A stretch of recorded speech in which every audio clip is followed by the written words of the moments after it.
part of the crew, you'll be part of the team.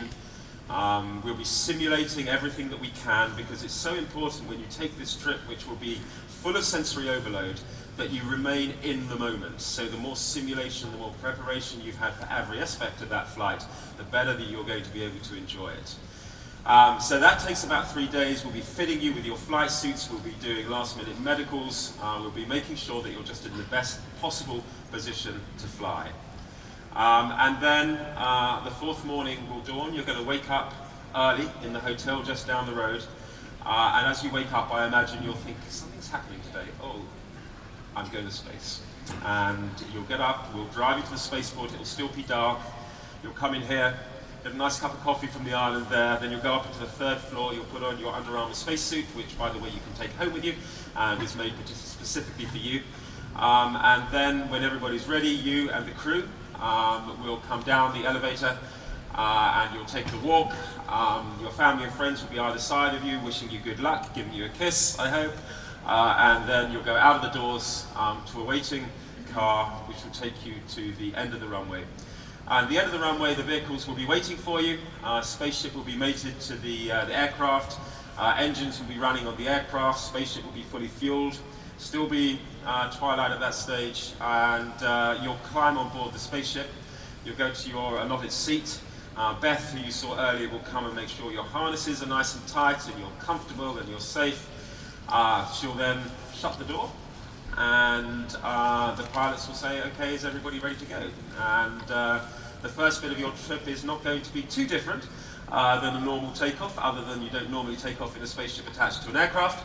But suffice to say, the sun will be coming up over the mountains as you take off, spaceport will be down below, and then for the first 40 minutes or so, you're going to be climbing up to about 45,000 feet. And it's going to be a really, really nice, gentle experience. I think people during that time will be rehearsing what they've been taught, they'll be chatting with others, they may be looking at photographs, they may be listening to music, they may just be being quiet and contemplative.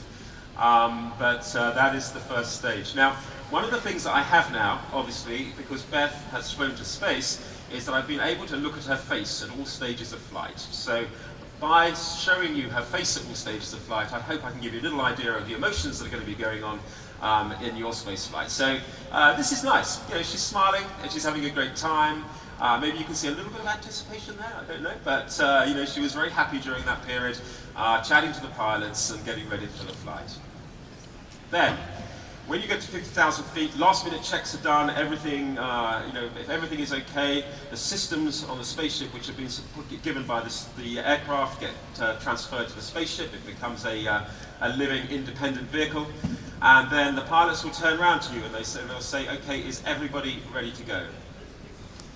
And one of the things that we will have trained you to do in those 3 days is to say yes at that point. So you will all say yes. And the pilots in the right-hand side of the aircraft press a big red button and you are free. And that's going to be a nice experience, actually, because you're going to get away from those jet engines that have been right by your ear for the last 40 minutes. So nice and quiet, and it feels a little bit like going over the top of an of a roller coaster. It's jet lag, I'm sorry.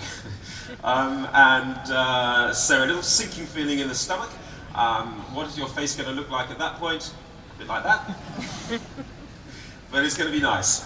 And then almost immediately, after that little dropping sensation, the pilots are going to say, okay, everybody ready to go again. Again, you've been trained to say yes, and then everything changes very dramatically because they light the rocket motor in the back just behind your head, and you start to travel very, very quickly. Firstly, straight ahead. So it's instant onset of about 3.5 Gs of acceleration.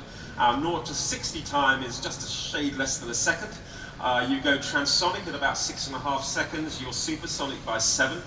As you go through that transonic region and into supersonic speed, the pilots then pitch the nose straight upwards, and so you are literally hurtling away from the surface of the Earth, accelerating at about 3.5 Gs, and you will hit over Mach 0.3 on your way to space. And that is a thrilling experience. You know, there's noise, there's vibration, there is incredible energy just pulsing through the vehicle as it takes you away from planet Earth. And I always, you know, used to talk, and I still do talk about the joy of weightlessness and the views of planet Earth, and the pilots always said to me, look, you don't sell the rocket ride half enough because it is awesome.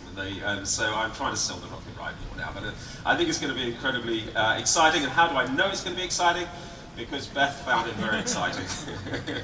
So one of the pilots said, you know that thing they say, in space you can't hear anyone scream or something? He said, you definitely can. But it was a good scream. When we've achieved enough speed, enough velocity to get to where we want to get to a space altitude, the pilots just shut the rocket motor down. They can actually do that at any stage during flight if something goes wrong. But if assuming everything goes well, they'll shut it off when we have enough velocity to get to where we want to go. And then, at that moment, everything in your spaceship changes dramatically again. So instead of the noise and the vibration and everything you've had, you're just in the silence of space. And rather than weighing 3.5 times what you normally do, you weigh absolutely nothing at all. And so at that stage, you'll just be able to release your seatbelts very simply. They'll float away from you. You put one finger on the side of your seat, and you'll just float out into the cabin. And you'll have several minutes where you'll be able to float around. You can do your somersaults. You have that joy of the lack of 1G that keeps our feet on the ground for the vast majority of our lives. But I think what most people will want to do is to float up to one of the windows, because you're effectively feeling at that stage as if you were just hanging in space above a beautiful planet. And what Beth said was that she couldn't believe, despite having thought and looked at pictures for years, how black space is and how beautiful and bright Earth is. And this is the thing that we get very excited about, and this is her face when she first looked out the window, because despite what Paul said on Monday night, most astronauts come back from their trip to space having had that cognitive change. They come back with a planetary perspective.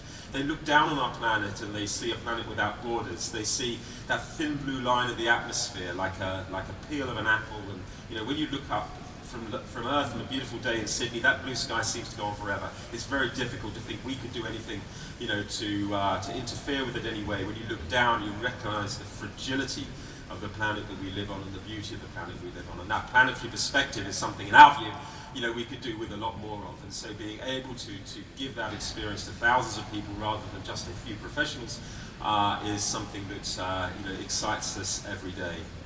Gravity will take hold of you. There's no getting away from that, whether you want it or not. You will have to get back to your seat. You'll go through the re-entry, the G's build again. It's an exciting part of the flight. And then about 70,000 feet, the wings go back to this normal configuration, and you have an incredibly dynamic, beautiful glide down to a smooth runway landing at Spaceport America. You will be awarded your astronaut wings. You will have more photos and videos and selfies that you know what to do with. And of course, there'll be one hell of a virgin party. So I'm running out of time, so I'm going to charge through this last bit very quickly. To change the world for good bit is important.